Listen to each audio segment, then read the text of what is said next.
नमस्कार। आप सभी का स्वागत है हमारे YouTube चैनल ऑनलाइन एजुकेशन में। आज हम पढ़ेंगे आकाश दर्शन।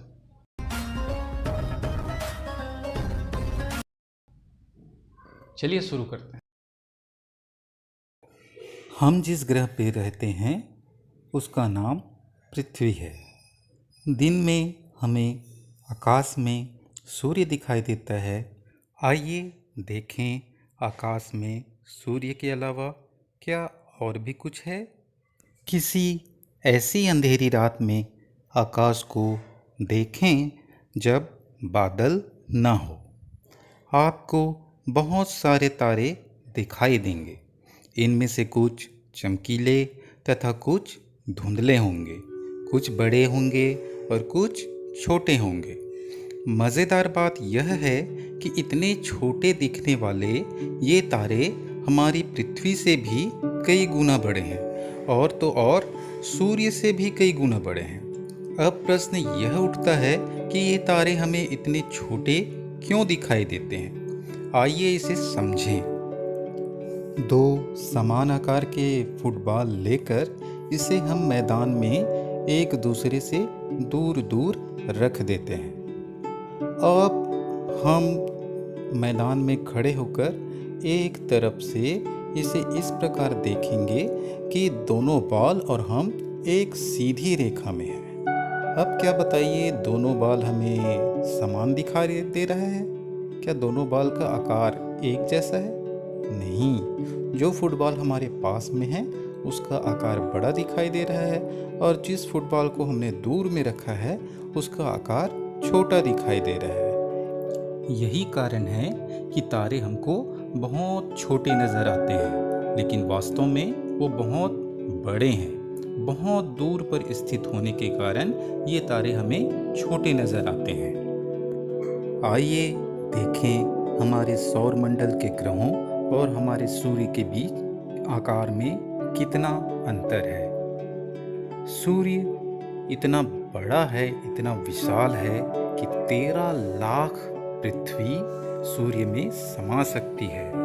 तो देखें, दूर होने के कारण ही सूर्य हमें छोटा दिखाई देता है। ध्यान से देखने पर हमें आकाश में तारों के समान अन्य पिंड भी दिखाई देते हैं जो टिमटिमाते प्रतीत नहीं होते हैं। ये ग्रह हैं जो हमारी पृथ्वी की तरह सूर्य की परिक्रमा करते हैं।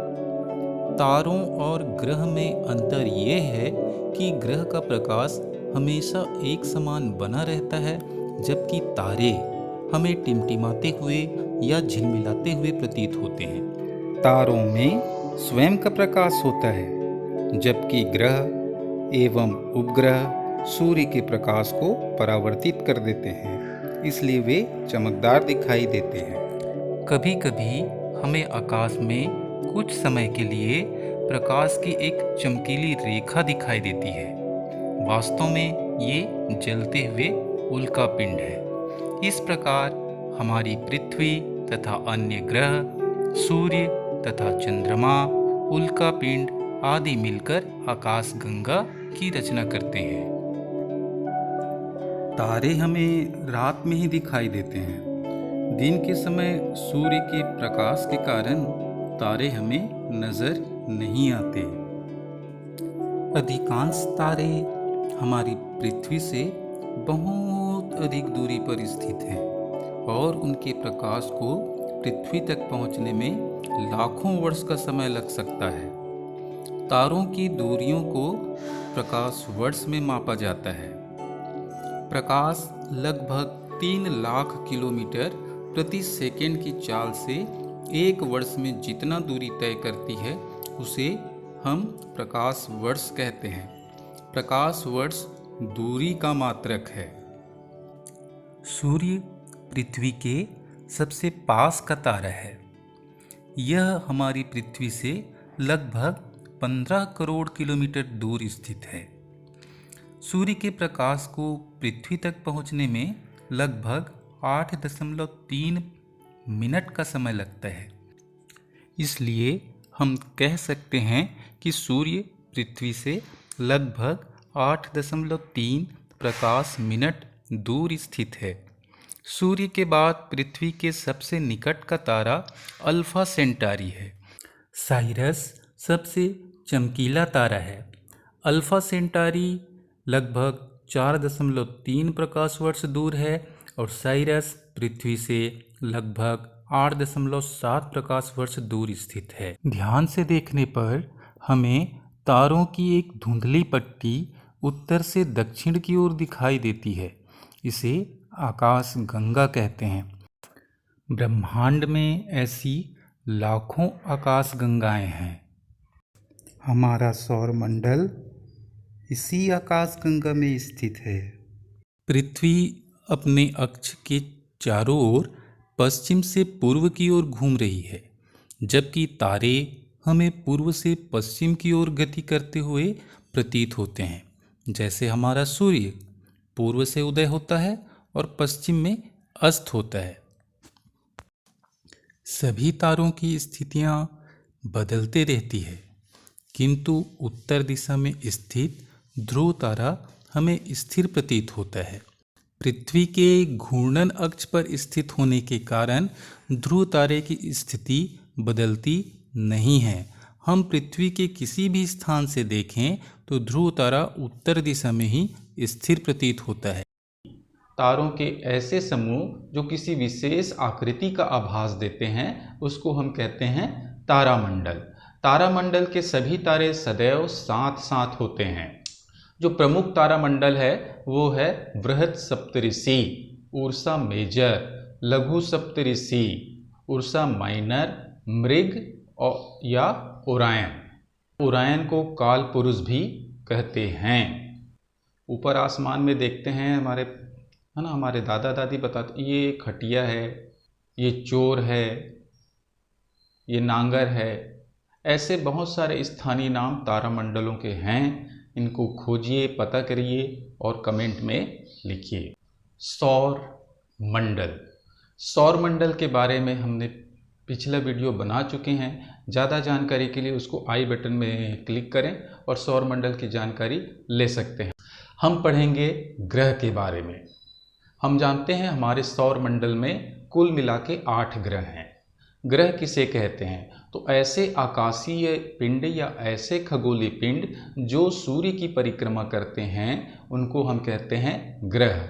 ग्रह में अपना स्वयं का ऊष्मा और प्रकाश नहीं होती है, बल्कि ग्रह क्या करते हैं, सूर्य से आने वाली प्रकाश को, ऊष्मा को परावर्तित कर देते हैं। सूर्य से दूरी के क्रम में ग्रह हैं। पहला है बुध, दूसरा शुक्र, तीसरा पृथ्वी, चौथा मंगल, पांचवा बृहस्पति, छठवां शनि, सातवां अरुण और आठवां वरुण। अब इनकी थोड़ी थोड़ी जानकारी हम देख लेते हैं। पहला देखते हैं बुध। बुध ग्रह जो है सूर्य के सबसे पास का ग्रह है। सूर्य के बहुत पास स्थित होने के कारण इसका तापमान बहुत ज़्यादा है। इसका आकार लगभग चंद्रमा के बराबर है। बुध जो है 88 दिन में सूर्य की एक परिक्रमा पूरी करता है। हम कह सकते हैं कि बुध का एक वर्ष 88 दिनों का होता है। बुध में न तो कोई वायुमंडल है और न ही वहाँ कोई उपग्रह है। दूसरा ग्रह है शुक्र। शुक्र हमारे सौर मंडल का सबसे चमकीला और सबसे ज़्यादा गर्म ग्रह है। हाँ, अब यह प्रश्न आता है कि बुध जो है सूर्य के सबसे नज़दीक का ग्रह है और उसके बाद दूसरे क्रम में शुक्र ग्रह है। लेकिन हम कहें सबसे ज़्यादा गर्म ग्रह कौन सा है या सबसे ज़्यादा चमकदार ग्रह कौन सा है, तो नाम आता है शुक्र ग्रह का। कारण क्या है कि शुक्र ग्रह में सल्फ्यूरिक अम्ल के घने बादल हैं, जिसके कारण वो ऊष्मा को अवशोषित कर लेते हैं और जिसके कारण यह शुक्र ग्रह जो है बहुत अधिक गर्म है। साथ ही इसका वायुमंडल आने वाली प्रकाश को परावर्तित कर देता है, इसलिए ये चमकदार दिखाई देता है। शुक्र ग्रह को हम सूर्यास्त के ठीक बाद और सूर्योदय से ठीक पहले हम क्षितिज पर इसको देख सकते हैं। इसलिए शुक्र ग्रह को कहा जाता है सांझ का तारा या भोर का तारा। लेकिन वास्तव में ये तारा नहीं है बल्कि ग्रह है। शुक्र का भी अपना कोई उपग्रह नहीं है। तीसरा ग्रह है पृथ्वी, जहाँ हम लोग रहते हैं।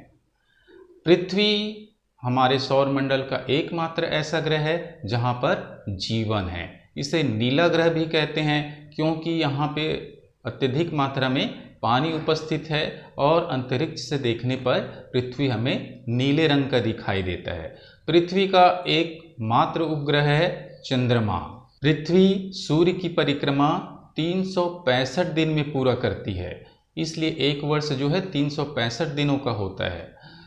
पृथ्वी अपने अक्ष पर 24 घंटे में एक चक्कर पूरा लगाती है, जिसके कारण क्या होता है, दिन और रात होते हैं। पृथ्वी अपने अक्ष पर थोड़ा सा झुकी हुई है, इसके कारण पृथ्वी पर ऋतु परिवर्तन होते हैं। मंगल, सूर्य से दूरी के क्रम में अगला ग्रह जो है मंगल है। इसे लाल ग्रह भी कहते हैं। कारण क्या है कि यहाँ लाल रंग की मिट्टी अधिक मात्रा में पाई जाती है और ये हमको लाल रंग का दिखाई देती है। मंगल ग्रह के 2 उपग्रह हैं। बृहस्पति, सभी ग्रह में से बृहस्पति जो है सबसे विशाल, सबसे बड़ा ग्रह है। बृहस्पति के 28 उपग्रह हैं। अगला ग्रह है शनि। शनि को सुंदर ग्रह भी कहते हैं क्योंकि इसके चारों ओर एक रिंग पाया जाता है। शनि के अपने कुल 30 उपग्रह हैं। अरुण, अरुण दूरबीन के द्वारा खोजा गया पहला ग्रह है।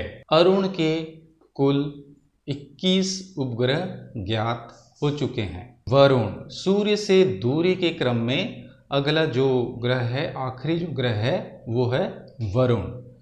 ये सबसे ठंडा ग्रह है क्योंकि सूर्य की ऊष्मा यहाँ तक बहुत कम मात्रा में पहुँचती है। वरुण के कुल मिला के 8 उपग्रह हैं।